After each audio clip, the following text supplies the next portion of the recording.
Poor old Bill. On an antique haunt of sailors, a tavern of the sea, the light of day was fading. For several evenings I had frequented this place, in the hope of hearing something from the sailors, as they sat over strange wines, about a rumor that had reached my ears of a certain fleet of galleons of old Spain, still said to be afloat in the South Seas in some uncharted region. In this I was again to be disappointed. Talk was low and seldom, and I was about to leave when a sailor, wearing earrings of pure gold, lifted up his head from his wine, and looking straight before him at the wall, told his tale loudly. When later on a storm of rain arose, and thundered on the tavern's leaded panes, he raised his voice without effort, and spoke on still. The darker it got, the clearer his wild eyes shone. A ship with sails of the olden time was nearing fantastic isles. We had never seen such isles. We all hated the captain, and he hated us. He hated us all alike. There was no favoritism about him, and he would never talk a word with any of us, except sometimes in the evening, when it was getting dark. He would stop and look up and talk a bit to the men he had hanged at the yardarm. We were a mutinous crew. The captain was the only man that had pistols. He slept with one under his pillow, and kept one close beside him. There was a nasty look about the isles. They were small and flat, as though they had come up only recently from the sea, and they had no sand or rocks like honest isles, but green grass down to the water. And there were little cottages there whose looks we did not like. Their thatches came almost down to the ground, and were strangely turned up at the corners, and under the low eaves were queer dark windows, whose little leaded panes were too thick to see through, and no one, man or beast, was walking about, so that you could not know what kind of people lived there. The captain knew, and he went ashore, and into one of the cottages, and someone lit lights inside, and the little windows wore an evil look. It was quite dark when he came aboard again, and he bade a cheery good night to the men that swung on the yardarm, and he eyed us in a way that frightened poor old Bill. Next night, we found that he had learned to curse, for he came on a lot of us asleep in our bunks, and among them poor old Bill, and he pointed at us with a finger, and made a curse that our souls should stay all night at the top of the masts. And suddenly, there was the soul of poor old Bill, sitting like a monkey at the top of the masts, and looking at the stars, and freezing through and through. We got up a little mutiny after that, but Captain comes up and points with his finger again, and this time poor old Bill and all the rest are swimming behind the ship through the cold green water, though their bodies remain on deck. It was the cabin boy who found out that Captain couldn't curse when he was drunk, though he could shoot as well at one time as another. After that, it was only a matter of waiting, and losing 2 men when the time came. Some of us were murderous fellows, and wanted to kill Captain, but poor old Bill was for finding a bit of an island out of the track of ships, and leaving him there with his share of our year's provisions.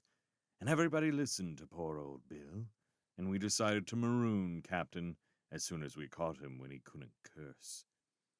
It was 3 whole days before Captain got drunk again, and poor old Bill and all had a dreadful time, for Captain invented new curses every day, and wherever he pointed his fingers, our souls had to go, and the fishes got to know us, and so did the stars, and none of them pitied us when we froze on the masts, or were hurried through forests of seaweed and lost our way.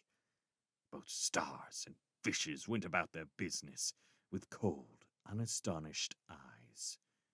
Once, when the sun had set and it was twilight, and the moon was showing clearer and clearer, and we stopped our work for a moment because Captain seemed to be looking away from us at the colors in the sky. He suddenly turned and sent our souls to the moon. And it was colder there than ice at night, and there were horrible mountains making shadows, and it was all as silent as miles of tombs. And Earth was shining up in the sky as big as the blade of a scythe, and we all got homesick for it, but could not speak nor cry. It was quite dark when we got back, and we were very respectful to Captain all the next day. But he cursed several of us again very soon.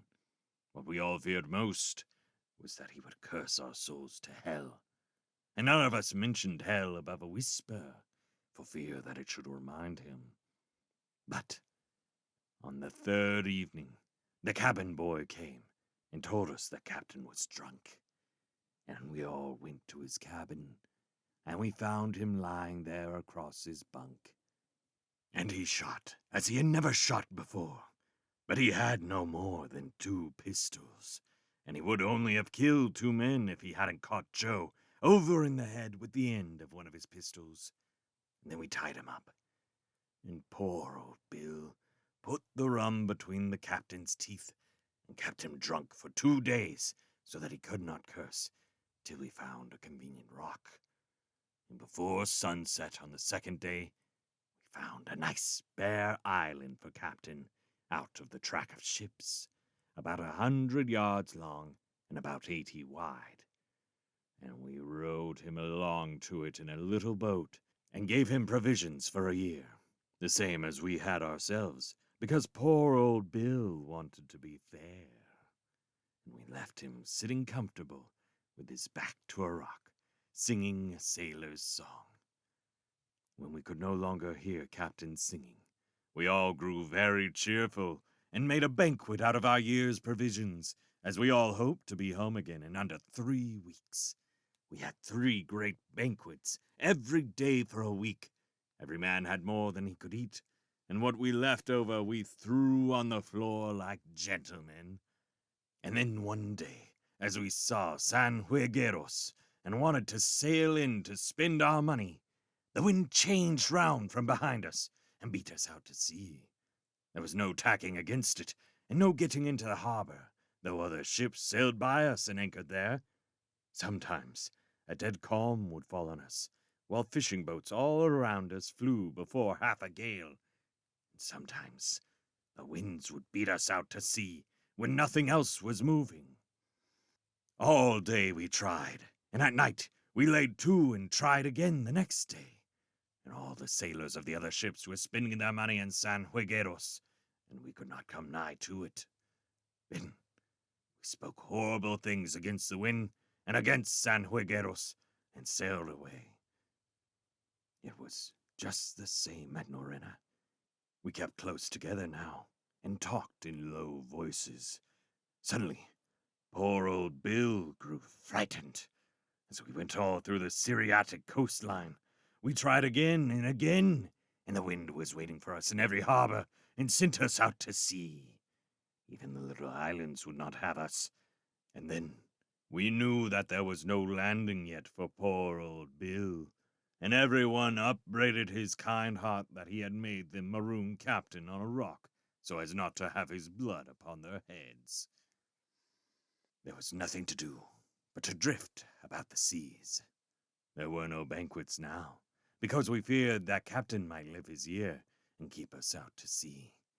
At first, we used to hail all passing ships and used to try to board them in the boats, but there was no towing against captain's curse, and we had to give that up.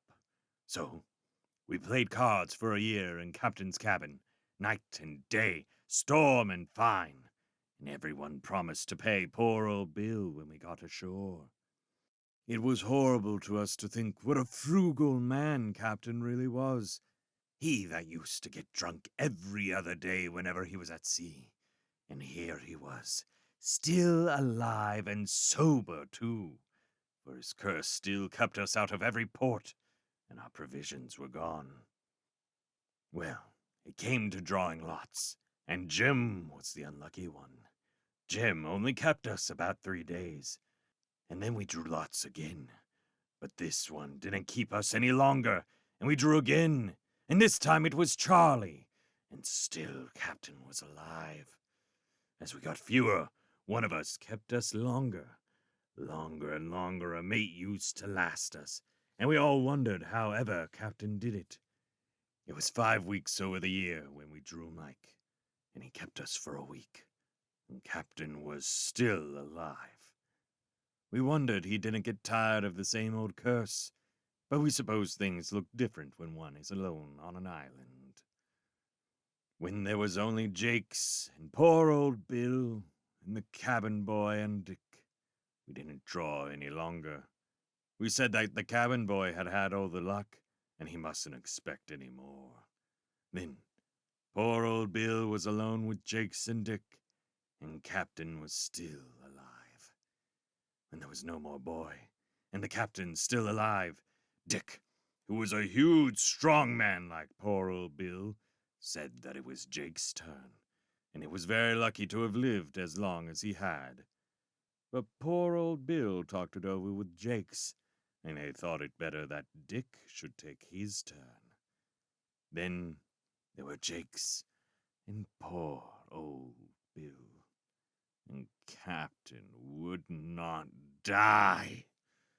And these two used to watch one another night and day when Dick was gone, and no one else was left to them. And at last, poor old Bill fell down in a faint and lay there for an hour. Then Jakes came up to him slowly with his knife and makes a stab at poor old Bill as he lies there on the deck. And poor old Bill caught hold of him by the wrist and put his knife into him twice to make quite sure, although it spoiled the best part of the meat. Then poor old Bill was all alone at sea. And the very next week, before the food gave out, Captain must have died on his bit of an island, for poor old Bill heard the captain's soul going cursing over the sea. And the day after that, the ship was cast on a rocky coast. And Captain's been dead now for over 100 years, and poor old Bill is safe ashore again.